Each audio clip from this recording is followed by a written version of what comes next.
Bienvenidos a un nuevo episodio de Mirada Crítica. Yo soy Luis Alfredo Atencio. El día de hoy vamos a tener un programa especial. Vamos a presentar una conversación que tuve con Fabio Luigi Valentine, que es dirigente nacional de 20 Venezuela y coordinador de los venezolanos en el exterior de ese partido. Fabio Valentini es un economista egresado de la UCAP con un máster en Gobierno, Liderazgo y Gestión Pública. Realmente tuvimos una conversación, una entrevista bastante interesante y bueno, los invito a que la vean a continuación. Fabio, gracias por aceptar la invitación. Bueno, eres el primer invitado de Mirada Crítica.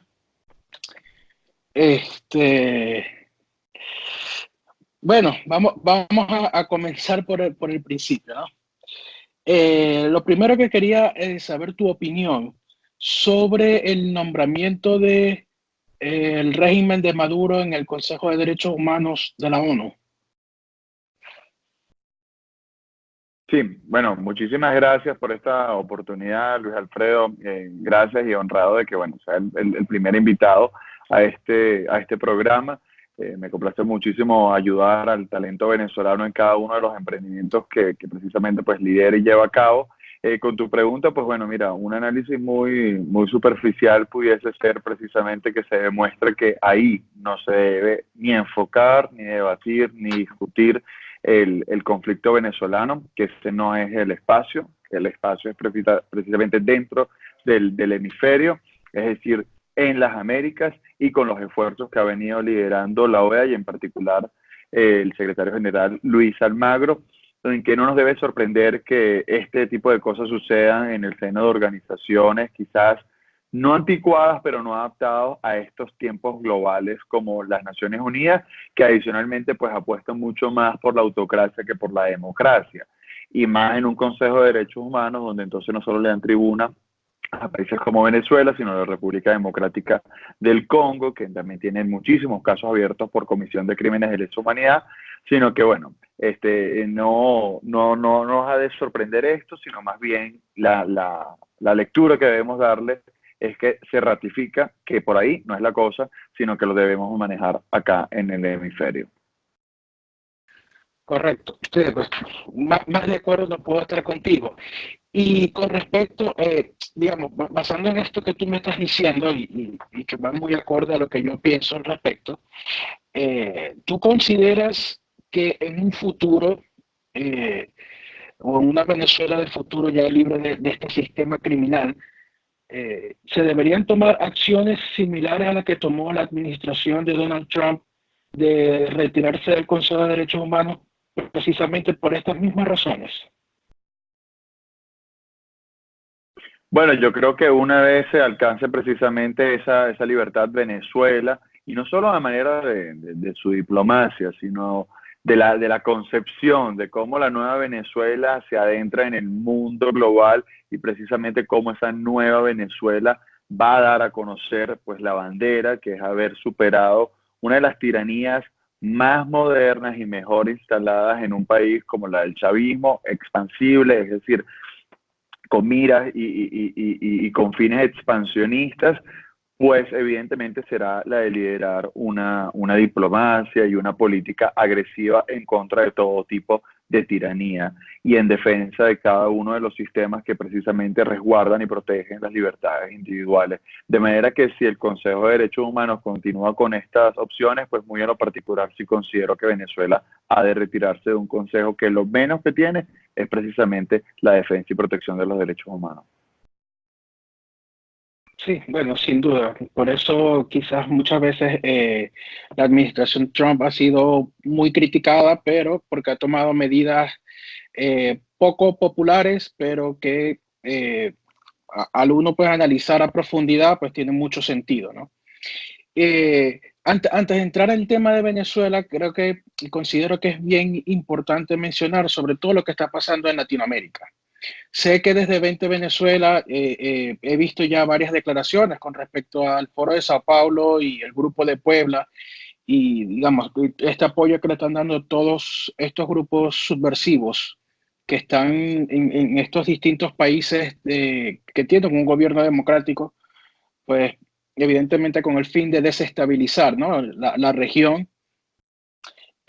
Mi pregunta es, ¿por qué no se ve, al menos públicamente, que los partidos políticos o los gobiernos, movimientos y grupos que defienden las libertades, grupos liberales, libertarios, no se han unido, eh, al menos regionalmente, para trabajar en bloque y frenar esta agresión que se está recibiendo en toda la región y que realmente es peligroso? Ya lo hemos visto años atrás cuando tuvieron 14 gobiernos aproximadamente en el poder, digamos, 14 gobiernos afines al Foro de Sao Paulo.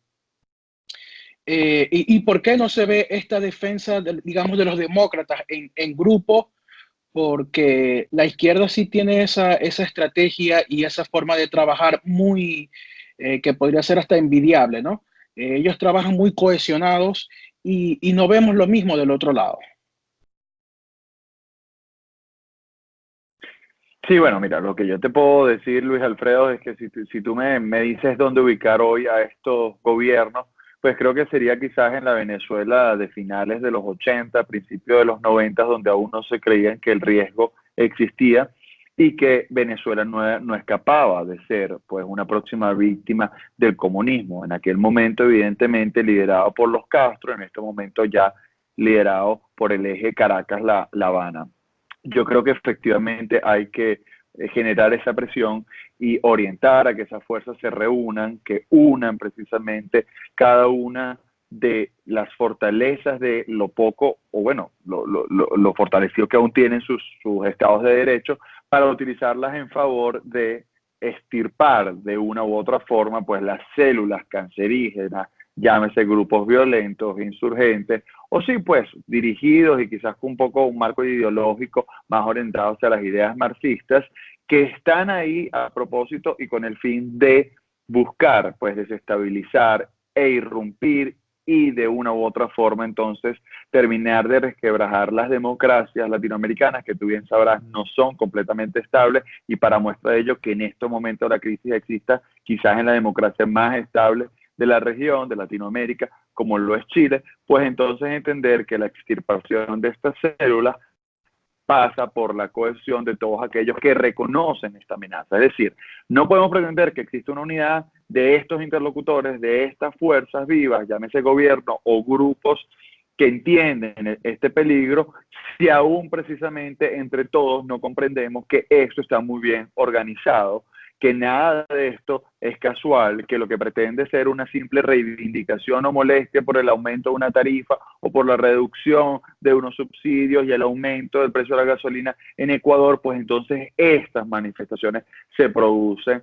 Así como en 1989 no fue mera casualidad que un mínimo descontento por ciertas medidas aplicadas por el segundo gobierno de Carlos Andrés Pérez llevaran al famoso hecho conocido como Caracazo, que la historia nos está demostrando que fue otro hecho muy bien planificado y que pretendía sentar, como lo hizo, las bases o la génesis del chavismo que luego tomó el poder, utilizando lo poco que quedaba de democracia para luego terminar de extirparla. De manera que esto es un modus operandi muy similar, y la diferencia es las vertientes o las aproximaciones a cómo sean en cada lugar, pero dentro de un parámetro no convencional. Es decir, esto no se ha vivido antes, a pesar de que el modus operandi pueda ser similar, y es lo que también se conoce como la alianza multipolar, que es decir, utilizar a favor todas estas tecnologías y todos estos cambios y culturas que empiezan a renovarse producto de la globalización en favor de grupos populistas o regímenes autoritarios que con estos pretextos pues pretenden hacerse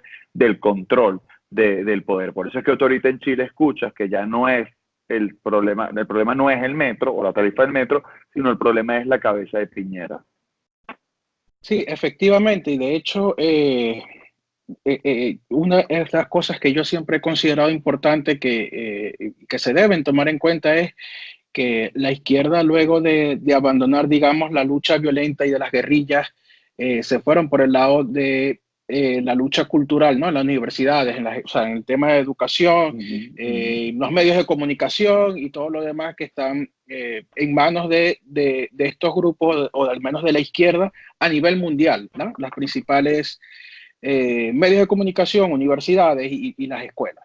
Y creo que eso es uno de los trabajos que se deberían estar haciendo. No sé si se están haciendo, no sé si en algunas partes se están haciendo. Sé que en Venezuela se está generando movimientos de jóvenes principalmente, digamos, con tendencia liberal o libertaria, como algunos se definen, y que es realmente bastante importante, ¿no? Es un momento, yo creo que clave para que comiencen a nacer y a tomar relevancia estos grupos liberales para no para lograr pues, avanzar y detener de alguna manera a estos grupos criminales que están actuando en toda la región. Inclusive también se dice, ¿no? De España, que tienen al menos apoyo o influencia de estos grupos de izquierda radical. Ahora, para centrarnos un poquito en Venezuela, 20 Venezuela aún apoya al gobierno interino de Juan Guaidó. Bueno, mira, eso es, y qué bueno que lo preguntas, ¿no? Para aclarar. Muchas veces acá se tiene la confusión de no separar, porque ha sido una de las consecuencias del sistema, lo que es la figura individual con la figura institucional. 20 Venezuela respalda una estrategia enmarcada en la Constitución que conllevó a la instalación de un gobierno interino. No por ello, de una u otra forma, implica el 100% de estar de acuerdo o apoyar al 100% entonces la persona que está encabezando una estrategia institucional. Nosotros hemos sido el primer partido en dar el apoyo a esta estrategia, la primera líder política en salir públicamente a dar el apoyo a Juan Guaidó fue nuestra coordinadora nacional, María Corina Machado, pero a su vez también hemos sido los primeros críticos en decir que toda aquella acción que salga de la agenda enmarcada, aprobada por los venezolanos a partir de la legitimación de Juan Guaidó el 23 de enero, pues seremos nosotros los primeros individuos y la primera organización en oponerse a este desvío, como lo hemos hecho públicamente. De manera que nuestro apoyo está a la institución y nuestro desacuerdo precisamente en aquellos que buscan desviar la agenda y pues alguno de esos grupos de interés que ha logrado precisamente que se desvíe la agenda. Sí, mira, te hago esta pregunta porque he estado, digamos, leyendo las redes sociales, ¿no? Y muchas personas hacen el comentario de por qué María Corina Machado y 20 Venezuela no se desligan del todo eh, de Juan Guaidó, que es quien preside, ¿no? El gobierno interino, precisamente por estos grupos o políticos que están alrededor de Juan Guaidó, con unos intereses bastante quizás criticables o de dudosa reputación, ¿no? Por ya denuncias que han surgido y todo lo demás.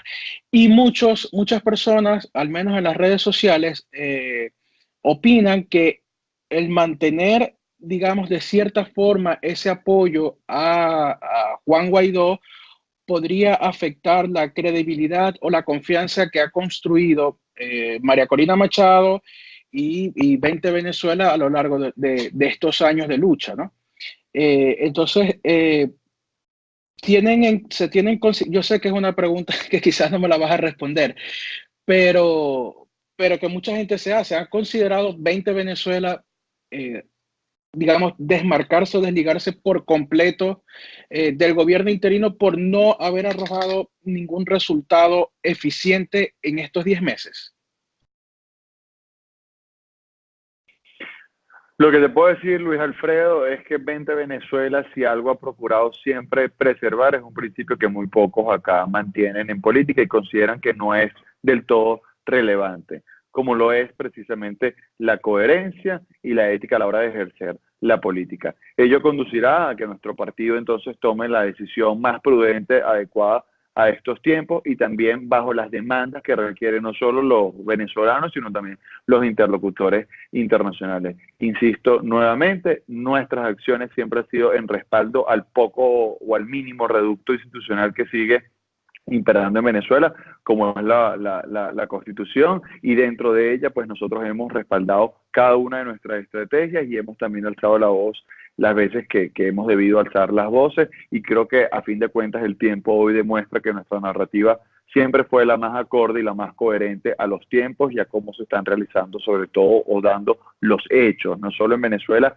sino en la región. De manera tal que si aún tú sigues teniendo personas que no reconocen y hacen un diagnóstico errado, o por omisión o por complicidad, pues ello indudablemente conducirá a que nosotros tomemos las acciones adecuadas a eso que te mencionaba, las demandas internas, pero también las demandas internacionales, y precisamente porque también manejamos la ética no solo en la política, sino también en la urgencia del conflicto y el desastre, la catástrofe humanitaria que vive nuestro país.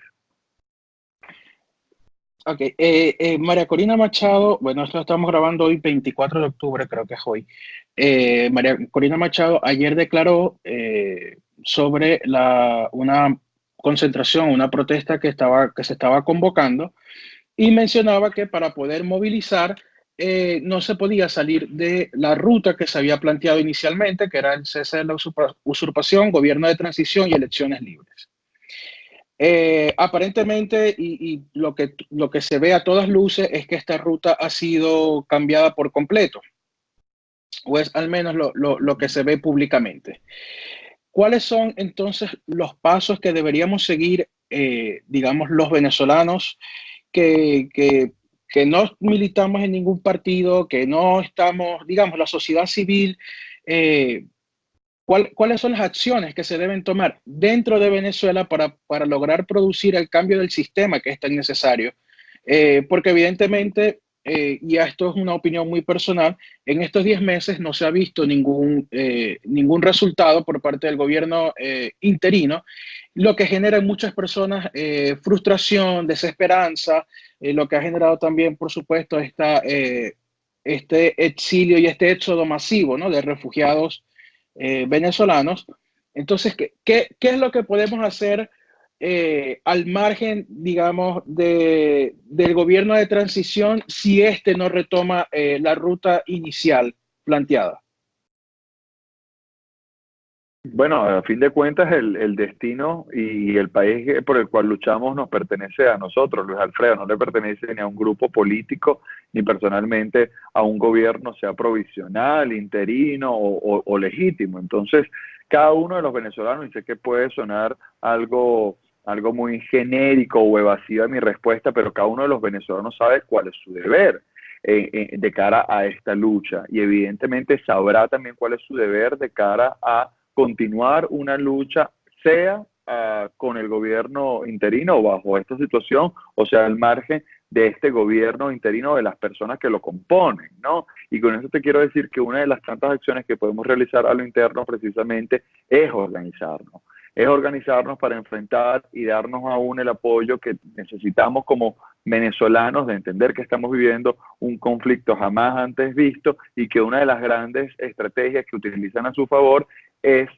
las políticas que buscan dominar a la sociedad y que buscan que nuestra respuesta ciudadana sea irnos del país, sin decir que yo critico a las personas que se han ido del país, pero que entre otras cosas busca eso, que las personas huyan, que se sientan completamente desprovistas, y no entendemos también que precisamente en la unidad del emprendedor serio, del emprendedor, pues que su naturaleza ha estado en un trabajo digno, y que cree precisamente que a través de ese trabajo digno pues va a prosperar, sea en la unión del campesino que quiere retomar los campos, sea en la unión precisamente de los profesores universitarios, que lo hemos visto organizados esta semana en sus gremios, o directamente del gremio de la salud, es que precisamente se dan esos grandes frentes de acción y de combate en contra de este sistema. Y a fin de cuentas también es la acción de decir, ya basta, es la acción de decir, en mi departamento no te vas a meter, pero mucho menos tampoco en el de mi vecino que se fue del país. Es también decirle de frente al sistema,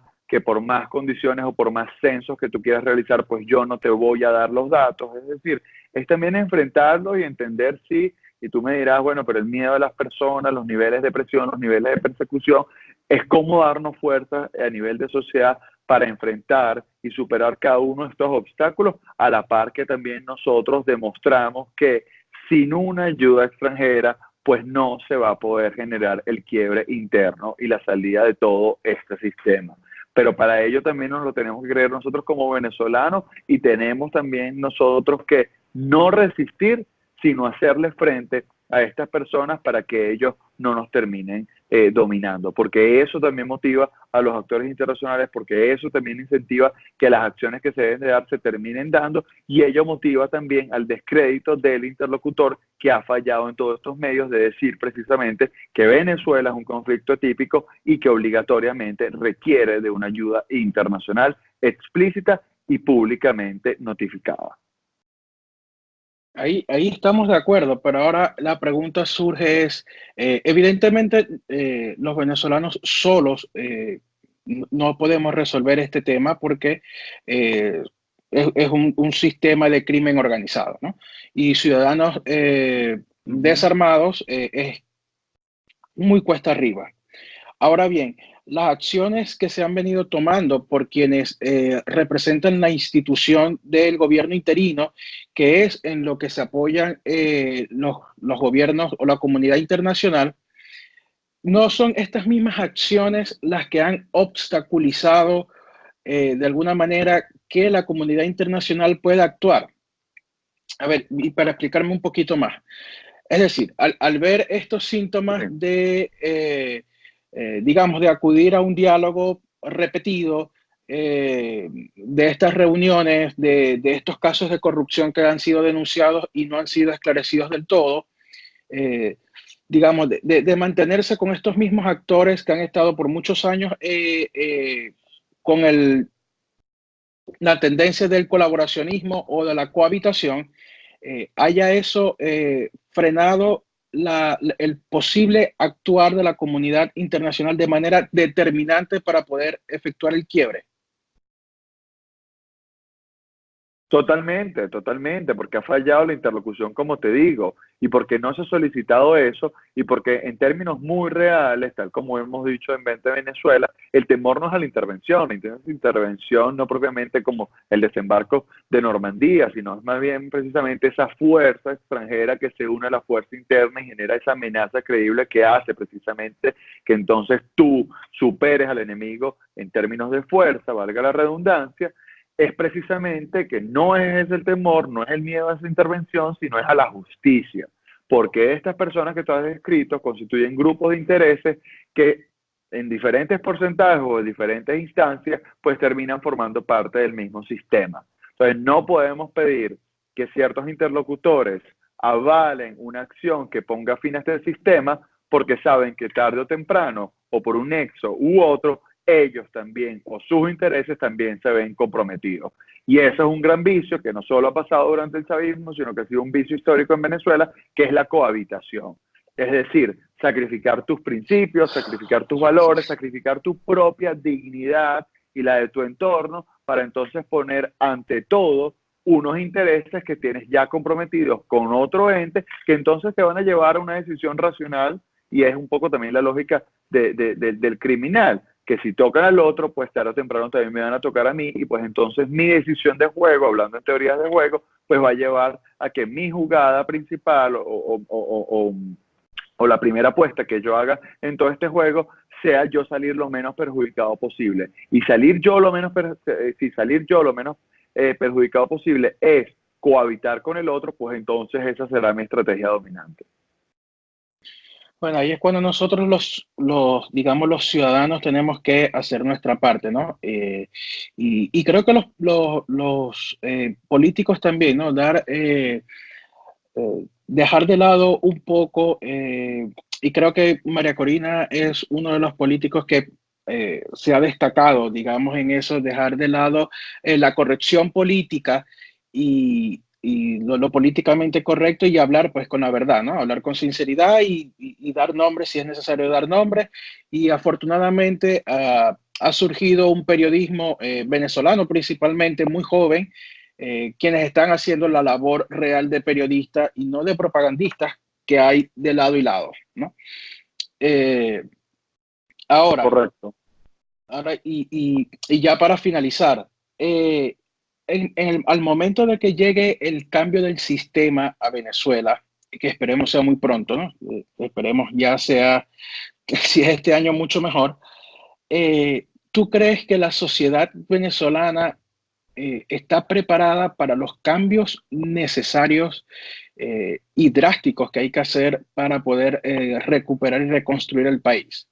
Es decir, lo hemos visto con ciertas medidas muy sencillas que se han tomado en otros países y que ha generado, obviamente, junto con el apoyo eh, sí, digamos, el apoyo de estos grupos que ya hablamos anteriormente, pero realmente está el venezolano a unas medidas eh, que son fuertes, que tienen que ser estrictas, que tienen que ser cumplirse, digamos, a ley, al régimen de la ley por completo para poder reconstruir el país. Porque tenemos más de 50 años, de 60 años viviendo en sistemas similares, ¿no? Este es muchísimo peor, pero donde no se El toma, no se han socialismo. tomado exactamente, donde no se han tomado las medidas correctas, ¿no? Es decir, llega un gobierno liberal a Venezuela luego de que cambie el sistema y este régimen. ¿Está la sociedad venezolana preparada para enfrentar esos cambios que hay que hacer? Ese es el gran desafío, Luis Alfredo, y evidentemente es quizás la pregunta que más nos hacemos los venezolanos.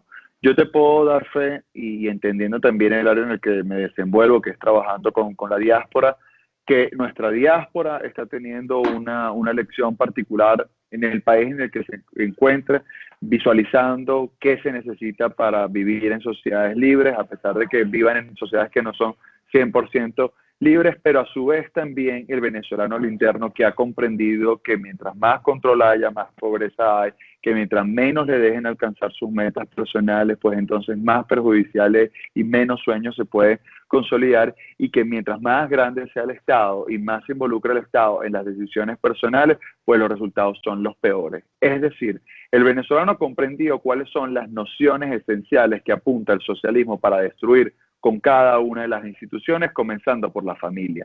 Lo que pasa o lo que ha ocurrido es que no conocía cuál era el nombre de estas nociones, de estas antítesis o este contrarreplanteamiento de lo que ellos han venido visualizando o viviendo, lo que hemos venido viviendo, que es precisamente o son precisamente las ideas de la libertad, orientadas más hacia un modelo de libre mercado, de libre desarrollo, de libre comercio, en donde el Estado sea pequeño pero fuerte a la hora de ejecutar cada una de sus políticas y sobre todo en una de las funciones principales que tiene el Estado, que es la justicia, es decir, donde la única igualdad tuya y mía sea ante la justicia y no por ser general, entonces tengas un tribunal que más te beneficie a ti o que porque seas hijo del presidente, entonces a ti la justicia te favorezca más que a un ciudadano común. Estas son de las tantas tareas que sí debe, o de las pocas tareas, perdón, que debe cumplir el Estado, pero a la par ese temor que tú dices requiere de dos grandes nociones. Primero, o dos grandes decisiones.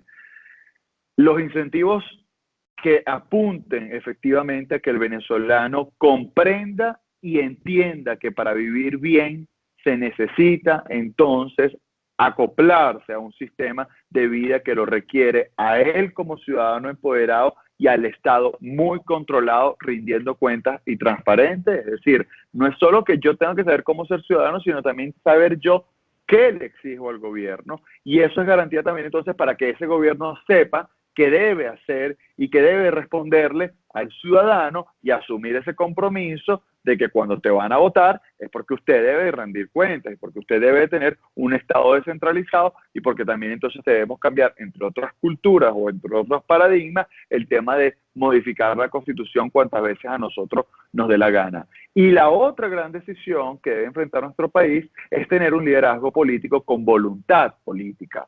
Así como, y sonará muy, muy funesto este ejemplo que yo te voy a dar, la voluntad política que tuvo Chávez en el momento de decir y venderle al venezolano que el problema era la Constitución, y haber impulsado la constituyente del año 99, a pesar del deslave de La Guaira, pero haber tenido la voluntad política de consolidar el proyecto y el modelo que tenía de destrucción de la nación. Pues ahorita, ¿cuál va a ser el liderazgo político que tiene la voluntad política para corregir muchísimos males que no solo llevan 20 años desarrollándose, sino 60 años o mucho más? Y evidentemente con esa voluntad política, pues asentar las bases de una nueva república que no va a ser para nada, o no debe ser para nada similar a las anteriores repúblicas que Venezuela ha conocido. Así que es la voluntad y los incentivos que se le da a la sociedad con la voluntad política del liderazgo político. Y eso han sido las grandes transformaciones y las grandes revoluciones, que por cierto muchos le dan miedo utilizar esta palabra porque lo asocian directamente a la izquierda, pero la revolución de las ideas, la revolución americana, la revolución francesa, parte de nociones libertarias, y ese tuvo eso, voluntad política. Efectivamente. Bueno, Fabio, muchísimas gracias de verdad por tu tiempo. Bueno, y sigamos en la tarea de difundir las ideas de libertad y del liberalismo para lograr el cambio, ¿no? Para ir concientizando a las personas. Así será. Muchas gracias, será. Fabio. Muchísimas gracias, Luis Alfredo, y muchísimo éxito con este nuevo emprendimiento. ¿Ok? Bueno, gracias. Un abrazo. Igual Hasta este luego. espacio sabes que está siempre abierto y a la orden. Muchísimas gracias. Mucho éxito. Un saludo.